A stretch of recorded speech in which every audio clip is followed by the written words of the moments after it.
Attention mga Filipino senior citizen, 6.6 million na po kabilang sa database ng NCSC. Kasali ka na ba dito? Pag-uusapan natin. Hold up.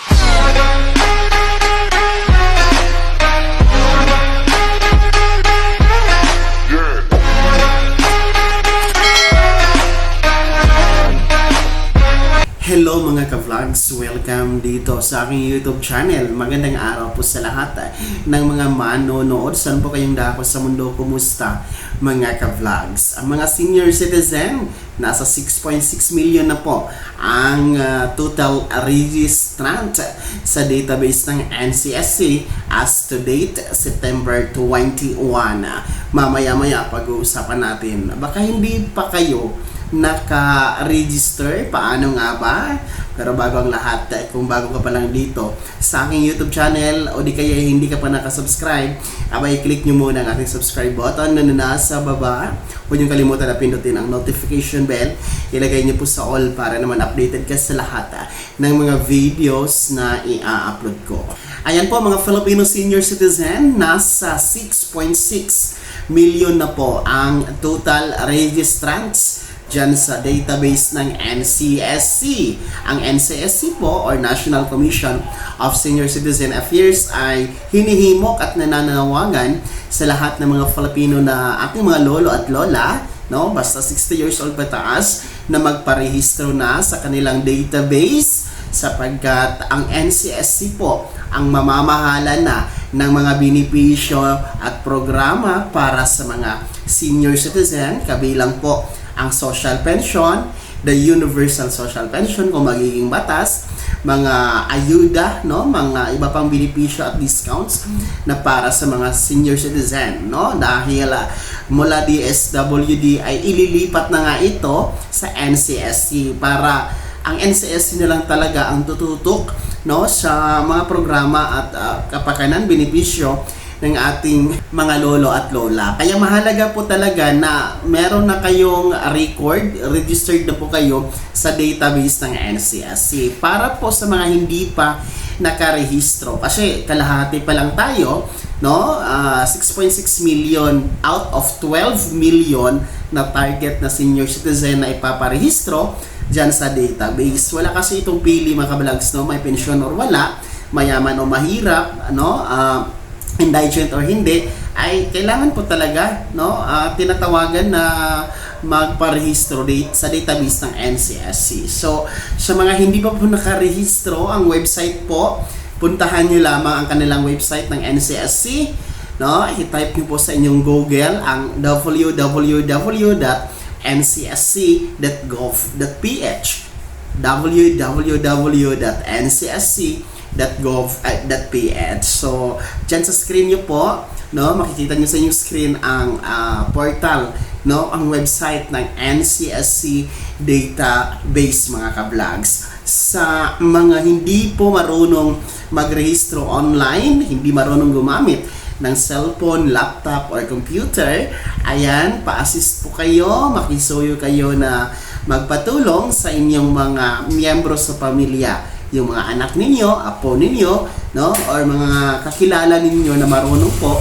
sa online registration. Ibigay nyo lamang po ang website, ang www.ncsc.gov.ph, o di kaya kung wala kayong kapamilya na marunong, o yung totally wala talaga kayong mga anak na or any kapamilya na tutulong sa inyo, pwede kayong makisuyo, pumunta kayo sa OSCA office or the Senior Citizen Office, no? Office of the Senior Citizen Affairs, na andyan po sa LGU ninyo. Nag-a-assist po yan sila mga ka-vlogs, no? Dyan sa LGU, municipal or city hall ninyo mga ka-vlogs, no? Meron dyang OSCA office, no, yun po yung lalapitan nyo, no, para magpa-assist kayo na marehistro na sa NCSC database. Gaano nga ba kahalaga na mapasama ang inyong personal na impormasyon sa NCSC? So mahalaga talaga ito dahil dyan magbabase ang NCSC kung ano po ang ibibigay na programa at benepisyo para sa inyo. So of course, kung sino po yung may pangalan sa database, kung meron na pong mga nakalaan na mga benepisyo at ibang programa, ay sila po yung mauuna. Sila po yung priority, kumbaga, na makakatanggap. So, lahat na po ito na mga senior citizen, no, ulitin ko, may SSS, GSIS, or PIVO pension ka man, or iba pang pension na tinatanggap mo, matanggap ka ba ng padala mula abroad, may source of income, no, may nag-aabot ng pera, indigent or hindi, mahiyaman o mahirap, no? Lahat po ay inaanyayahan na magparehistro sa database ng NCSC. As of to date, September 21, 2024 tayo ngayon, nasa 6.6 million na po ang nakarehistro. Baka isa kayo sa hindi pa po nakarehistro, abay, wag nang magpahuli mga ka-vlogs, no? At tayo po ay nag-e-expect, no, na magkakaroon na po ng transition from DSWD to NCSC by next year, 2025. Kaya bago matapos ang taon na ito, dapat talaga lahat kayo, kahit paano, no, at least 80 to 90% ng mga senior citizen andyan na sa database ng NCSC bago matapos itong 2024. Kaya naman po, mga senior citizen, no, sino ba sa inyo ang nakarehistro na? Meron na ba kayong RRN? So, mahalaga yung RRN or yung reference, registration reference number, no? Ingatan nyo po yan, screenshot nyo, o di kaya isulat nyo po sa inyong notebook, no? Para hindi mawala, ha? Mahalaga yung RRN, mga ka-vlogs. So, sino ba sa inyo nakaregister na at sino ang hindi? No, ipakikomento naman po sa comment section na nasa baba. Muli po, ulitin ko ang website, ang www.ncsc.gov.ph. Bago ko matapos sa video na to, kung gusto niyo pong sumuporta sa aking YouTube channel, maaari niyo pong i-click ang ating super thanks button na nasa baba.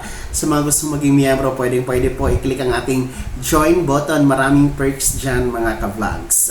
Sana'y naging gabay ang video na to kahit paano na pag-uusapan natin ang mga mahahalagang bagay-bagay na may kinalaman sa pagiging miyembro, benepisyaryo at pensyonado sa SSS. Kung hindi ka pa nakasubscribe dito sa aking YouTube channel, maaari nyo nang i-click ang ating subscribe button na nasa baba. Huwag nyo kalimutan na pindutin, ha, ang ating notification bell at ilagay nyo po sa all para naman ma-notify kayo sa lahat ng mga videos na i-upload ko. Maaari nyo ding i-like ang video na to at kung meron ka pang mga katanungan, maaari nyo i-komento sa comment section na nasa baba. At paki-follow na din po ang aking official Facebook page na nasa screen nyo. Muli po, ako si Daniel Timpawa na nagsasabing dito sa aking YouTube channel, Pawang Katotohanan, at lahat totoo lamang.